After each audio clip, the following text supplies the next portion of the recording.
The courtroom is set for another intense day. The judge calls the case to order, with the defendant, Mr. KFF, appearing once again. His body language suggests a mix of frustration and anticipation. He's here for justice today, to reclaim the money he claims has been given without return. He argues that the mother of his children has been absent for months, both emotionally and financially. Tension builds as he mentions the absence of the children's mother, but before the court dives into the details, a small distraction arises. A dog in a wheelchair. The judge, unruffled, asks for clarification, ensuring that the children are safe with a neighbor. But already the courtroom's atmosphere is charged with a sense of unresolved business. All rise. Support Court with Judge Van der Bee is now in session. Judge's case number JVB 1084, Daniel's case. Thank you. You're welcome. You all may be seated. All right, Mr. Clough, Yes, you're Your Honor. back, except today you're the petitioner. Looks like we found mom. Finally found her. Okay, finally found her. What can I do for you today? Well, Your Honor, I'm here to get some justice. I think it's time that I get back what I've been giving out. What do you mean by that? Money. I've been giving so much money and she hasn't even been here. Right. You know? Well, before we really get started, are the kids in the car with the dog again today? Kids aren't in the car, Your Honor. The dog got hit, so he's in a doggy wheelchair. Okay. So. All right. Well, I'm sorry to hear that about the dog, but the kids are fine. They are. They're with the neighbor. Okay, good. Just wanted to make sure. So, what's been going on? The conversation quickly turns personal, as Mr. KFF brings up the issue of money. How much he's paid, how much he's given without receiving anything in return. The judge, keen on keeping things on track, gently redirects the focus to the case at hand. Meanwhile, an unexpected outburst from the defendant's side creates an uncomfortable moment. Mr. KFF, trying to maintain composure, has to deal with distractions and a lack of respect from the other party. The judge's voice rises, a stern reminder to stay focused and civil in the proceedings. The tension continues to escalate, highlighting a clear divide between the two sides in this emotional battle. I mean, it's been a few months since I've seen you. Right. So it looks like you were here, back when you were here, they had a, excuse me? She just looking at me crazy. I'll make it easier for you. You focus on me. Right. Don't excuse me. Sorry, Judge. Don't be sorry, just don't do it. This is your he first gets my time here blood today. boilings. And if I remember correctly, you filed the lawsuit on him previously and had the audacity not to show up. So you definitely need to pipe down. Okay, I chose money though. Okay, well, you may have, and we're going to get into that and see how much money you probably are going to be paying on child support, but we want to, oh my gosh. You see? God don't like ugly. Oh. You know what? You talking about you? God don't like We- ugly. you know, this happens every now and then when the weather is bad outside. No, it ain't Things the happen weather, in it's court. her. And Well, that no, evil the weather spirit is bad that she got. outside. You know what? Talk to the Okay. judge. Don't direct nothing. As the case picks up speed, Mr. KFF reveals how the mother of his children has not been paying child support or visiting the kids. He paints a picture of neglect, which immediately sparks the judge's interest. The courtroom listens intently as he talks about her visits to someone else, a man in jail, and the missed opportunities to care for her children. The judge's sharp remarks make it clear that this behavior won't go unnoticed, and the defendant's credibility is starting to waver. The courtroom is silent, with everyone hanging on the edge of their seats, waiting to see how this will unfold. Over here. Okay, what she just said is right, all right? But I'm not agreeing with you in the sense that, you know what I mean? Let me tell him to be quiet and talk to me only. I got All you, right, Judge. Mr. Clough, continue. So, as I was saying, it's been a few months. So the kids have been with you, looks like it's been about 7 or 8 months now. Yes, Your Honor. All right? So in this 7 or 8 months, has mom been paying? Have you been paying? Well, no, that's she not how this hasn't, works. Your Honor. That's not how this works. She hasn't been paying. All right? She has not been paying. Has she at least been visiting with the children? She hasn't visited the children, but she visited that man in jail that she ran off with. Oh, the one that was in the car that you In the really couldn't Cutlass, see? yeah. The Cutlass. Oh, yeah, that's right, that's right. He got arrested not too long after I saw you for the PPP loan. Is that correct? No, That's how she is got that. incorrect. That's incorrect. She got what? What's that? The emotional tug-of-war takes center stage as the defendant, Ms. Daniels, finally speaks. She attempts to explain herself, but the judge, clearly frustrated, pushes back. The idea of money comes up again, This time not just child support, but health insurance. The mother claims that she hasn't been paying for health coverage, leaving the children uninsured. But Mr. KFF has stepped up, providing for the kids' needs as best as he can. It's a battle of who's really doing the most for the children. The judge acknowledges his efforts, but also presses Daniels for answers. The energy in the room is palpable. Everyone knows a decision must be made. You know, from the last time, she got the booty in the booty. What they call it something though. Yeah, the BBL. She know. Oh, Why are you telling my business? People need to know. People don't need to know nothing. That's for the gram. Anyway, Your Honor. I mean, I wanted to know, but you know, we're not here for that. We're not here for that. I'm not Right. going to be petty. So, you are seeking to put mom on child support. I am. All right, and health insurance.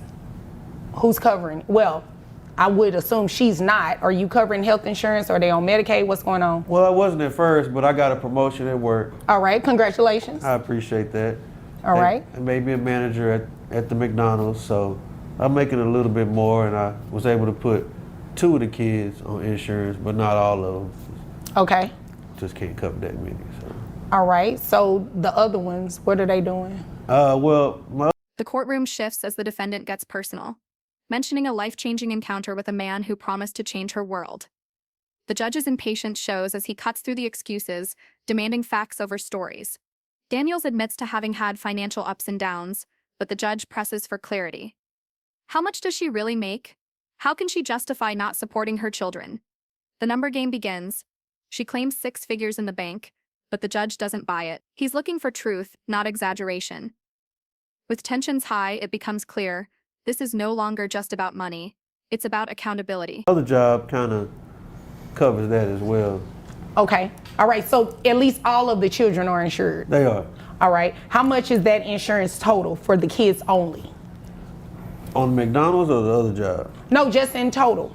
It's about $350. $350. Okay.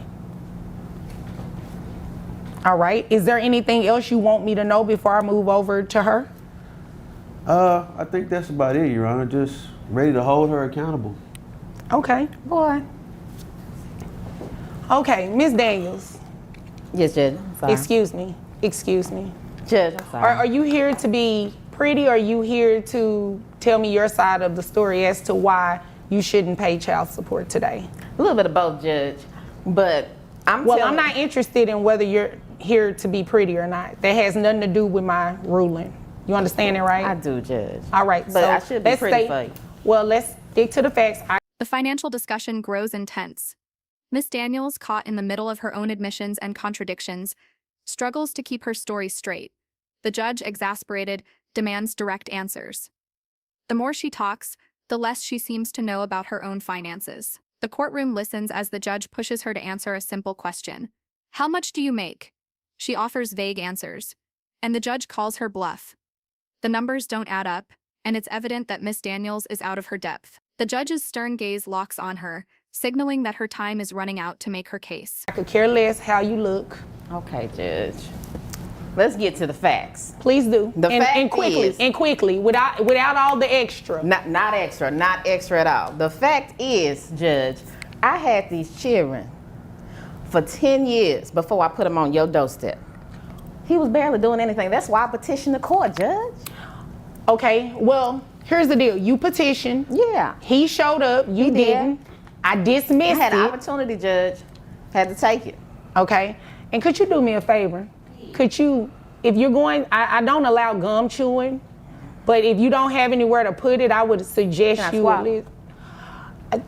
I'm good at that. Yeah. Okay. Now you see. What? Mr. Clough, Miss Daniels, continue, please. Well, that's why I petitioned the court. I do apologize for not showing up, Judge, but let me tell you, I came up. You know. Oh, let's talk about. As the numbers continue to pile up, the judge makes his move. He pulls up calculations and presents them with cold precision. Based on her high-end testimony, her child support amount is set, but Miss Daniels isn't prepared for what comes next. She's facing a hefty price for her lack of involvement. The judge, unfazed by her excuses, delivers a final blow. Her child support will be substantial. Miss Daniels can't hide the shock on her face as the numbers come to life. The courtroom is still, each person processing the weight of the decision being made. The judge's words cut through the silence, final and firm. About this come up, what kind of come up we talking about? Well, Judge, I met a man who said he can change my life, Judge. All right, so how financially, did he change this life of yours? Not too much. Oh yeah. Mr. Clough, I know. Mr. Clough. We don't know, let's hear her side of the story because I'm pretty sure she's gonna say some interesting stuff about finances. Judge, Clough don't know nothing. Listen, understand that I got at least, 6 figures in the bank. Oh, okay. Had You know. 6 figures in the bank. You said what now? Mr. Clough, again, Federale don't take I'm it. not, I put it excuse me, overseas. Miss Daniels, when I speak, both of you be quiet. Mr. Clough, there will be no more outbursts, okay? I understand you both are frustrated, emotions are high, but let me get through this hearing, okay? Because if I can't get through it, guess what I'm gonna do? I'm gonna reset it. And I know neither one of you wanna pay for court parking again, right? I don't. You don't wanna take off your work, right? Only one of us will be here. The tension doesn't end there.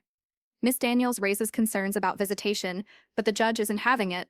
The children, he declares, will remain with Mr. KFF, the one who has been the constant in their lives.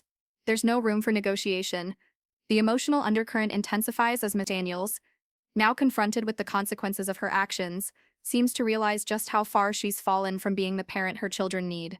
The judge's unwavering stance makes it clear, actions have consequences, and today, Miss Daniels will face them head-on. Okay, but you want some sort of relief, right? Yes, sir. Okay, so in order for me to do that, I have to hear the facts. Now, Miss Daniels, again, Yes. continue.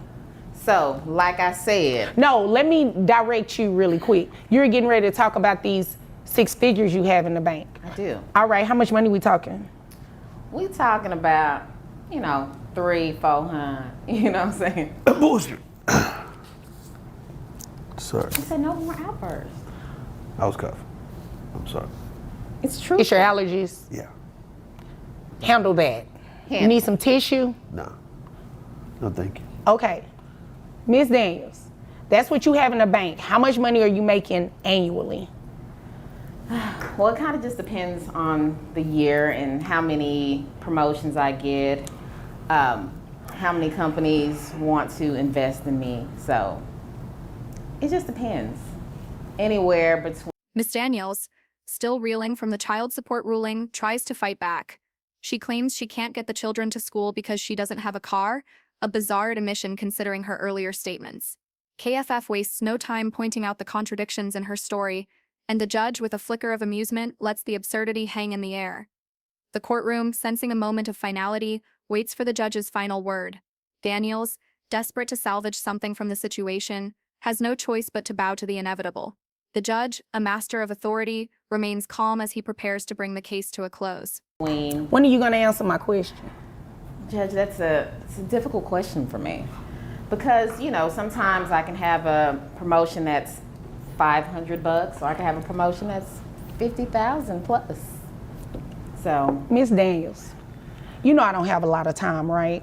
I have other cases I need to get here. I do understand that. Right, so you obviously came here to waste my time. I didn't. You did, because I asked you a very simple question. On Judge, I have a average, simple answer. on average, how much do you make in a year? Judge, I'd like to say about, maybe about 30 to 100K. Okay, 30 to 100,000? Yeah. So we just gonna take the high end so we can keep this moving because you came here to waste my time and I do not have time to play with Oh you. my gosh, Judge. And is this from an employer or are you self? With the final details in place, the judge delivers his ruling. Child support is set, visitation arrangements made, and Miss Daniels is left with the weight of her choices. The gavel comes down with finality, signaling the end of the case. The courtroom breathes a collective sigh of relief as the drama reaches its conclusion. For the judge, it's just another day in the courtroom, where justice is served.